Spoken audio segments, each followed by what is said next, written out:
Thursday night on One, and Top of the Pops features In Excess, To Pow and U2. Then at 7:30, EastEnders. I'm sorry. For God's sake, Pete, ain't you got the message yet? I'm never going to get the message, Kath. I mean, you're still my wife. Look, I love you. At 8 o'clock, last of the summer wine, and Seymour leads Compo and Clegg to the vicarage. It's very good of you to bring us these poor people. The fact is, we don't normally have them delivered. At 8:30, the girls of A Touch of Spice discover some home truths. You often lie to your husband? Yes, of course. Why break the habit of a lifetime? At 9:30, Crime Watch UK wants your help to solve the murder of a 33-year-old Bristol man. Sir Robin Day introduces Question Time from Bangor at 10:15. And following Crime Watch Update, it's an EastEnder in Turnberry, as Mike Reed plays a round in International Pro Celebrity Golf at 11:25. And this is how the evening links together on BBC One.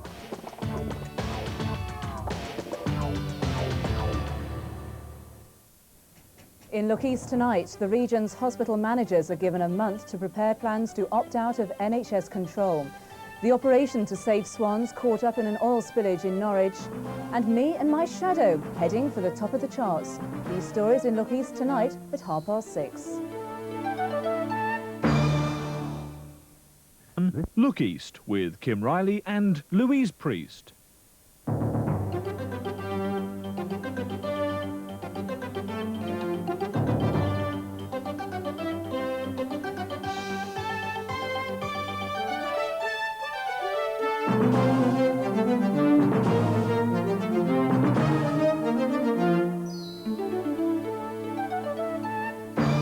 The headlines tonight: hospital managers throughout the region are given a month to prepare plans to opt out of NHS control. Health officials say it's on the orders of the government. Health workers say it signals the end of the health service. Would you like some painkillers? The helicopter escape, which has forced the Home Office to change its policy on prisons. The race against time for the swans caught up in an oil spillage. And me and my shadow all the way to the top of the charts.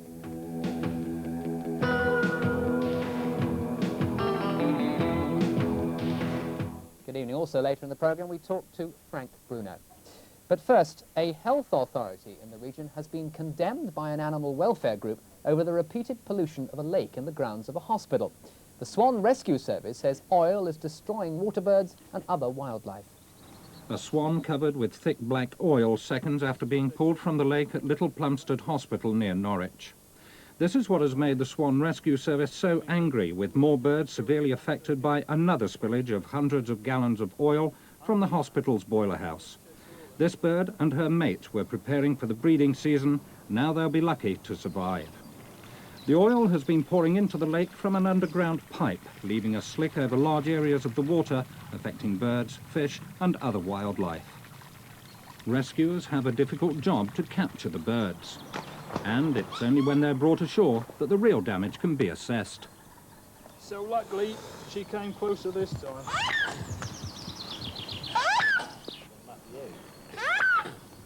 Well, I'm disgusted by it, actually, considering it's happened 5 times in the past 6 years. You know, something should have been done about it years ago, and we had been told that it wouldn't happen again because of the new system that was going to be fitted, and obviously it's happened again. What's your initial task with the pair that you've managed to rescue? Well, we won't wash them straight away. We'll give them a few hours to calm down first. One of the biggest problems with the oil is they swallow an awful lot of it, and it burns the inside from the throat downwards. So we've got to clean them up inside and outside as well. The health authority readily admit the problem caused by oil seeping into the lake yet again. This is the third such incident in the last 2 or 3 years, and after the first 2, we discovered that the problem was the pumps in the main boiler house. About 6 months ago, in fact, we replaced the boiler at some considerable expense, provided a sump to collect overflow, and didn't imagine that a pump with 10 years expectancy of life would fail after 6 months, and we'll certainly be taking this up with the manufacturers. Experts are being called in to clear the lake, but it may be too late to save the pair of rescued swans. There's always a chance, I suppose, but in this situation I wouldn't like to be too optimistic, but fingers crossed, there's always a chance. Well, let's hope so. Hospitals throughout the region have today been asked to opt out of the National Health Service. The East Anglian Health Authorities says that in 2 years' time, major hospitals in Ipswich, Norwich, Cambridge and Peterborough could be running their own affairs. The Health Minister Kenneth Clarke is behind today's move. His white paper, published earlier this year, proposes that hospitals should have the option of leaving local health authority control. In East Anglia, it's thought the big district hospitals will be keenest on opting out. Addenbrooke's in Cambridge, the biggest hospital in the region. The Norfolk and Norwich Hospital, based in Norwich, and the county's main hospital. Suffolk's biggest unit, Heath Road in Ipswich. Peterborough has 2 likely candidates, the district hospital and also the Edith Cavell, the second general hospital for the city. 2 smaller units may also be attracted, the Queen Elizabeth in King's Lynn and the James Paget in Great Yarmouth. Hospitals that do opt out will be free to sell their services to all health authorities and anyone else prepared to pay. They'll be able to borrow money for investment and will control their own expenditure, including setting pay rates. The Health Authority has circulated a note to all hospitals. It wants replies by May the 8th, though not necessarily detailed responses. I think we'll get half a dozen or so expressions of interest, some of them fairly cautious and perhaps a bit qualified at this stage, because there's an awful lot of detail to be worked out. The government says its initiative will encourage hospitals to react to customer demand. Alistair Liddell says he believes it'll lead to a better health service. But health unions are hostile. If there's going to be buying and selling of services and so on, I think people are going to probably have to travel longer distances perhaps to get urgent medical attention than they do now. There's all the problems for relatives. I just don't think it's going to be good for the people. It's certainly not going to be good for the people who work in the health service. But despite opposition, it seems the government is determined to pass the proposals. In East Anglia, it remains to be seen how enthusiastically the area's hospitals will welcome the changes. The Home Office has announced that some of the most dangerous Category A prisoners are to be held at a new jail being built at March in Cambridgeshire. As Jane Rawson reports, the announcement follows a major review of security at Britain's jails after a prison breakout in 1987. A full Home Office security review followed the breakout from Gartree Prison in December 1987, when a helicopter hijacked from Stansted Airport was forced to land on the prison playing fields, allowing 2 prisoners to escape. Under the Home Office changes, Gartree Prison in Leicestershire is one of 3 jails which will no longer take high-risk Category A prisoners. They include dangerous terrorists and murderers. At the moment, about 420 high-risk prisoners deemed to be a danger to the public if they escape are spread through 8 jails in the country following the last Home Office review in the 1960s. By the mid-1990s, when the changes will come into effect, their numbers are expected to have risen to nearer 600, and they'll be concentrated in 6 prisons throughout Britain. Among them is the new jail being built at March in Cambridgeshire. Whitemoor Prison's being built at a cost of £35 million and will hold 504 inmates. Originally, its perimeter wall of wire mesh fencing, reinforced in concrete, was intended for less dangerous Category B prisoners. The Home Office said today the decision to upgrade it to take some of Britain's most dangerous criminals wouldn't change its construction, but would mean heightened security. In March Town Centre, only a couple of miles away, people showed mixed reaction. They should have abided by what was asked for in the first place and kept it to C category. Really, it doesn't worry me. I don't think they will affect us at all anyway. It's because you've got a good wall, should be secure, and there we are. Doesn't worry you, Aunt Julie? No. They say they can't get out, don't they? I wouldn't like to say that, would you? I wish it wasn't so close, but as long as it's safe, I don't really mind. Personally, I'm not concerned about it at all. I mean, it's going to be a secure prison, and I see no problems at all. Whitemoor Prison is due to be completed in 2 years' time. It's expected to take its first inmates by the middle of 1991. 150 new jobs have been created in Peterborough at the United Technologies factory. The firm has won a contract worth £7.5 million from the Ford Motor Company. United Technologies will provide the wiring harnesses for the new Ford Fiesta launched this month.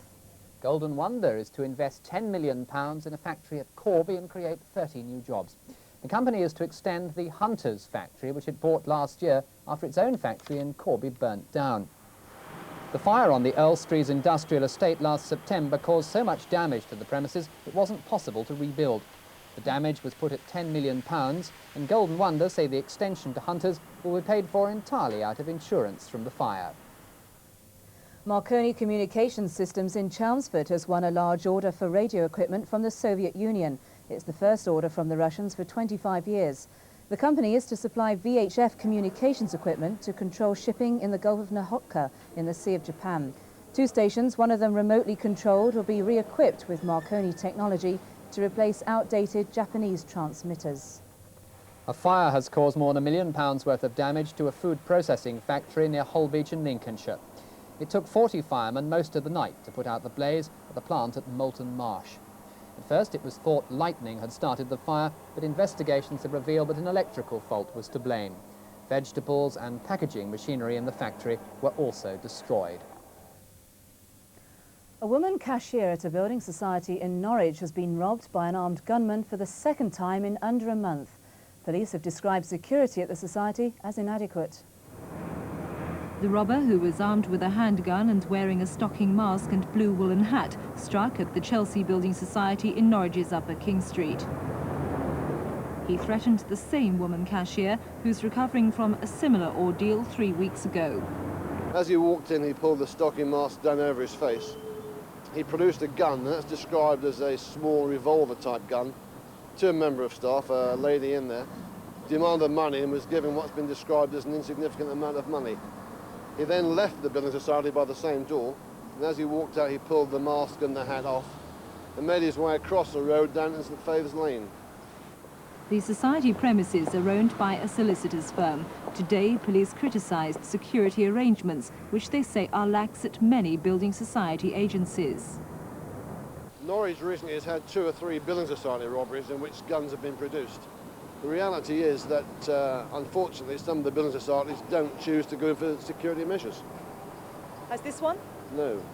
In the first raid, the robber escaped with £1,300. This time, £500 was taken. Police don't believe the raids are connected. Within an hour of today's robbery, the society was back in business. A spokesman for the firm says new security measures are planned. He declined to comment on the police criticism. An inmate at Little Hay Prison near Huntingdon has been found dead in his cell. 29-year-old Paul Radbourne from Coventry is thought to have died from a cut to the throat. An RAF pilot based at Cultashall in Norfolk is missing after his Jaguar jet crashed into cliffs on the east coast of Scotland. The pilot was on a routine training mission. A rescue operation has been mounted in the area. Ipswich Council is to pay £1.2 million to regain control of the town's airport. In a surprise deal with the leaseholders Harvest Air, the council has bought back the remainder of the lease on the site. It's now looking for an agent to run the airport and hasn't ruled out employing Harvest Air or another of the existing tenants. In the long term, the council is considering relocating the airport out of town and is building homes on the 210-acre Necton Road site. Now then, you may remember our story from yesterday of the hold-up in the Christmas mail. Well, post office officials at Kettering in Northamptonshire have today apologised for a blunder which resulted in a 4-month delay in delivering the Christmas mail. They've ordered an investigation into why 200 people had to wait so long. They say that Christmas comes but once a year, but for some people in Kettering it's come just a few weeks after Easter. This week they've been amazed to find that Christmas cards they'd long since given up hope of receiving have been delivered. It's all because an entire sack full of mail at Kettering's sorting office got mislaid.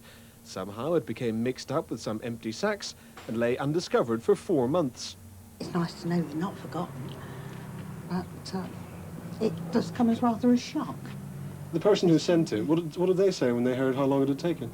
They are amazed with it. They thought I'd got it, which I don't tell people that I haven't had their cards. They're very pleased to know I've got it, but it is rather late.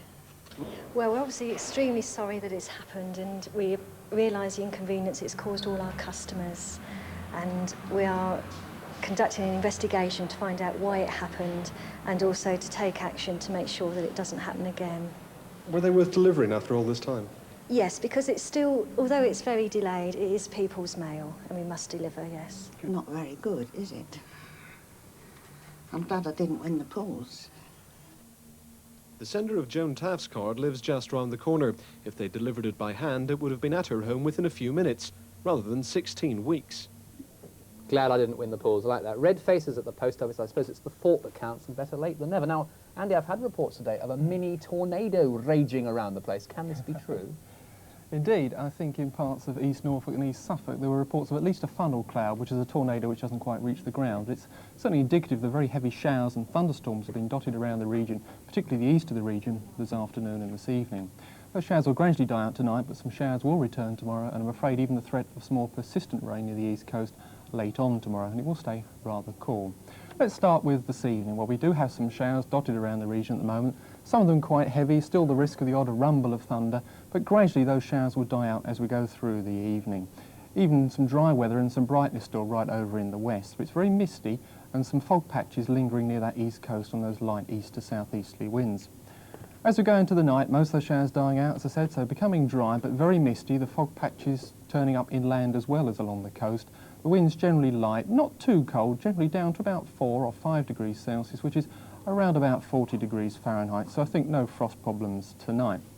Tomorrow morning then, we had a rather grim, grey and murky start to the day. Most of us will get off to a dry start, perhaps the odd spotted drizzle, gradually brightening up as we go through the morning, but the odd shower turning up by lunchtime and the winds becoming northwesterly, so clearing the worst of the fog from the east coast. As we go into this afternoon, well, some sunshine around, also some scattered showers, again the risk of the odd heavy shower in the afternoon. And late on in the day, I think down the eastern coast becoming rather dull and overcast, with some scattered outbreaks of rain moving in. Winds northwesterly, generally fresh as well, so feeling rather chilly, the highest temperature around 12 Celsius, 54 Fahrenheit. So in summary, the showers dying out tonight, a few fog patches, tomorrow sunshine and showers. Thank you, Andy. A former model struck down by multiple sclerosis when she was 21 has been recognised for her bravery in a national award. Sue Cornell from Essex has been fighting the disease which affects the central nervous system. Sue, who's now 37, is the first winner of a Health Achievement Award organised by a health magazine. 20 years ago, Sue Cornell from Little Baddow near Chelmsford enjoyed the life and glamour of being a successful model. She left modelling to become a sales representative and shortly after discovered she had multiple sclerosis. Looking at Sue today, it's hard to believe that she spent 14 years almost totally housebound and in terrible pain. The turning point came a year ago when she visited the Peto Institute in Hungary. My nephew Ben has cerebral palsy. He's 5 and he lives in Birmingham, and my sister took him out there for 6 months treatment at the Peto Institute, where they treat cerebral palsy children with conductive education. And while she was out there, she then realised they were also treating adults at the Peto Institute, which is not very well known. And she got on the phone to me and I went out there. In Hungary, Sue was encouraged to think positively about her illness. She was taught how to strengthen her muscles through exercise. To keep them toned up, she takes her own exercise class for other sufferers in Chelmsford and visits this gym in Malden 3 times a week. The hardest part was knowing just how hard to push Sue, whether I could actually do any serious damage. So we took it very easy, but as the weeks went on, we found that we could push her as hard as any other person, and all she would get was tired, and the next day she would be raring to go again, so it was no problem. Now, what advice would you give to fellow MS sufferers who might think, great, let's go off to Hungary or let's go to a gym and work out? What would you say? That's not the answer. It's very difficult to get to the Peto Institute in Hungary, for one thing. The next best thing is to help themselves. All I do now is help myself. If someone had told me 15 years ago what I now know, then I wouldn't be as bad as I am now. All I want to say to people, if they've now been diagnosed with MS or they've got MS in the early stages, they've really got to work hard. Don't take yourself off to the nearest gym and start working out, because it's the wrong thing. You've got to go with someone that's quite qualified, quite trained, and you've got to do the right kind of exercises. Don't get on an exercise bike and think it's the right thing to do. It doesn't work for everybody. You just tire the muscles out. The right exercises you'll get benefit from. They're gentle toning exercises, and I've got wheelchair patients that are benefiting from it. They've had MS for a number of years and they're getting relief from it. It's great. Sue Cornell fighting back against MS, a brave lady.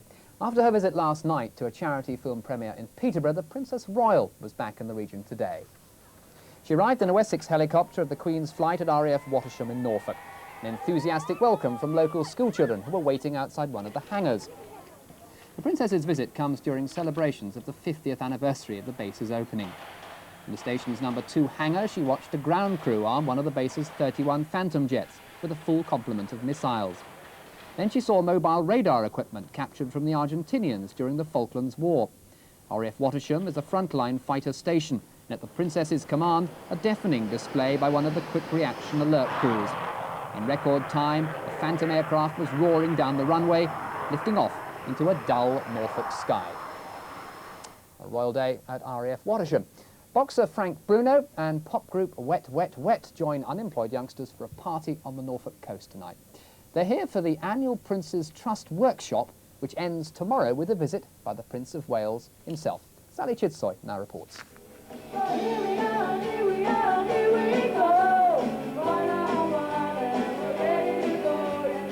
Busy rehearsing for the Prince's visit tomorrow, the aptly named Prince's Nutters. The band's made up of jobless 18 to 25-year-olds. 350 young people from around Britain are at Warner's holiday camp for a week. The Prince's Trust scheme offers them practical help in job hunting alongside a wide range of leisure activities.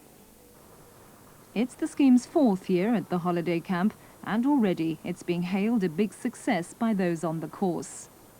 Quite a lot really, because I've been unemployed for 2 years approximately and not having any interviews, and the work that we've been doing has given us a great confidence booster. You lose hope a bit after a while when you're looking for a job and you get to the interviews and you don't get the job. The course makes you meet people and brings you out of yourself, and everyone's really friendly and you have a really good time and learn quite a lot from each other and different experiences. Also at the camp tonight to give some sound musical advice are Scottish band Wet Wet Wet, who readily agreed to come along. And boxer Frank Bruno arrived tonight full of praise for the course. When they come down there for a week, they learn all sorts of like different things, weight training, about talking to one another, about problems, all sorts of things, I think. What are you hoping to do tonight? I understand there's a party lined up. I'm not too sure. I've brought my dancing shoes with me, and I'm practicing my move with Harry, my body popping movements. If there's a party, I'll be there, hopefully. I wonder if Harry will be there too. Well, any pop group like Wet Wet Wet make it to the top the hard way. It's often not a question of talent, but persistence and enormous good luck. But 16-year-old guitarist Kevin Dean from Lowestoft had enlisted the help of one of his musical heroes in a bid for fame and fortune. And if you remember the halcyon days of the 60s, you might just recognise the guitarist shadowing Kevin.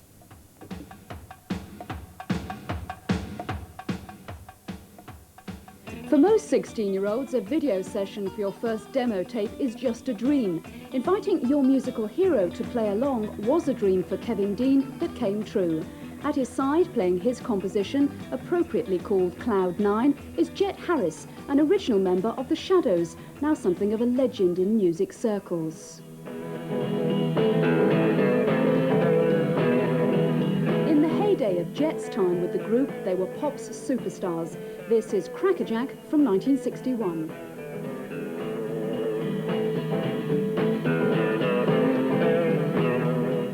Jet left the group for a solo career the following year.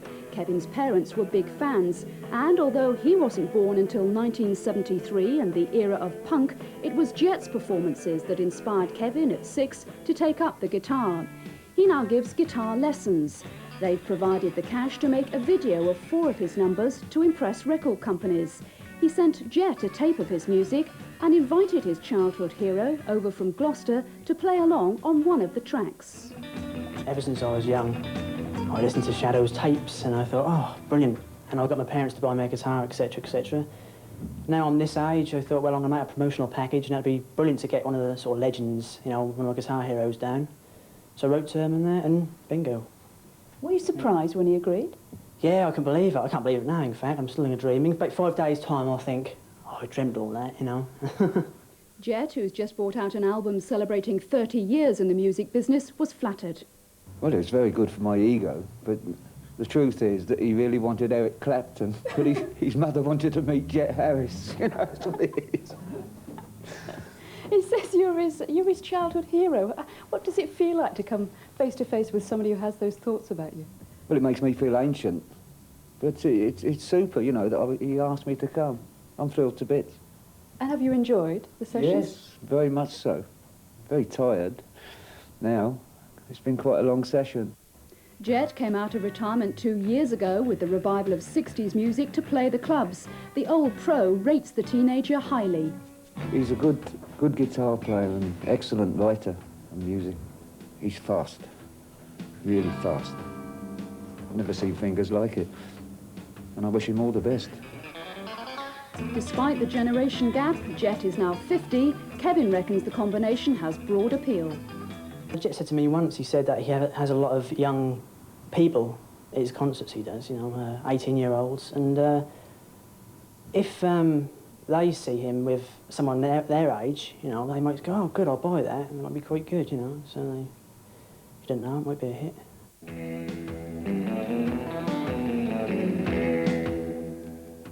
It's up to the record companies now to decide if Kevin can have as long a musical future as Jet's past.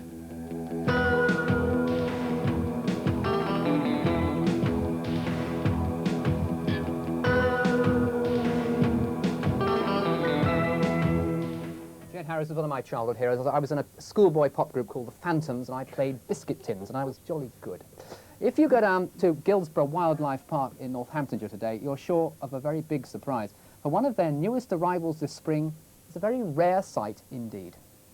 Peering out warily at the world from the warmth and safety of Winnie the wallaby's pouch is a baby in 1,000.